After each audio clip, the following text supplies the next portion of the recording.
Congress is considering pulling the plug on the James Webb Space Telescope, which is the successor. Don't get me started. No, I want to get you started. This is the successor to the Hubble, and they say it can peer into the universe and maybe see the moment when the universe was born. I don't even know how that happens. But it costs $6.8 billion. Well, first of all, let's clarify what the NASA budget is. The bank bailout, that sum of money could reach Venus.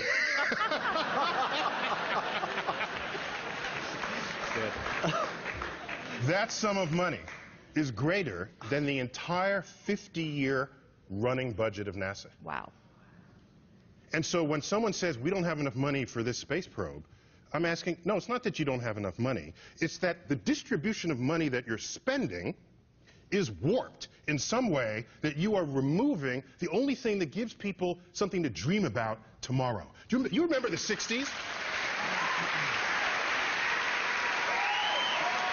You remember the 60s and 70s?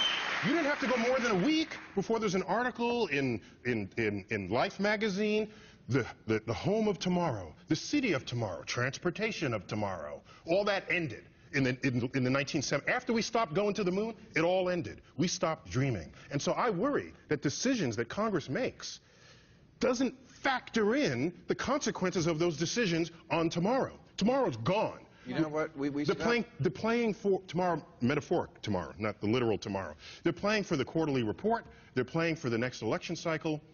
And that is mortgaging the actual future of this nation. The rest of the country, the rest of the world is going to just pass us by. You're not concerned about Congress? Well,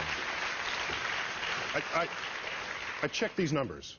57% of Senate, 38% of the House cite law as their profession. And when you look at law, law is, well, what happens in the courtroom. It doesn't go to what's right. It goes to who argues best. And there's this urge, the entire profession is founded on who the best arguers are. Right. It's not, a courtroom is not about the truth. It's about the theory, if I get what you're saying, is that each side argues their version, and then the truth somehow emerges. That's the premise. However, the practice, which, for example, is bred in debating teams, for example, where you know the subject, but you don't know what side you're going to be put on to argue. Right. And so the act of arguing and not agreeing seems to be fundamental to that profession, and Congress is half that profession. And I realized this when I was a kid. I was 12, and I said, oh, I wonder what profession all these senators and congressmen were. Law, businessman, law. And I said, there are no scientists. We're the engineers. Where's the rest of life represented here? And so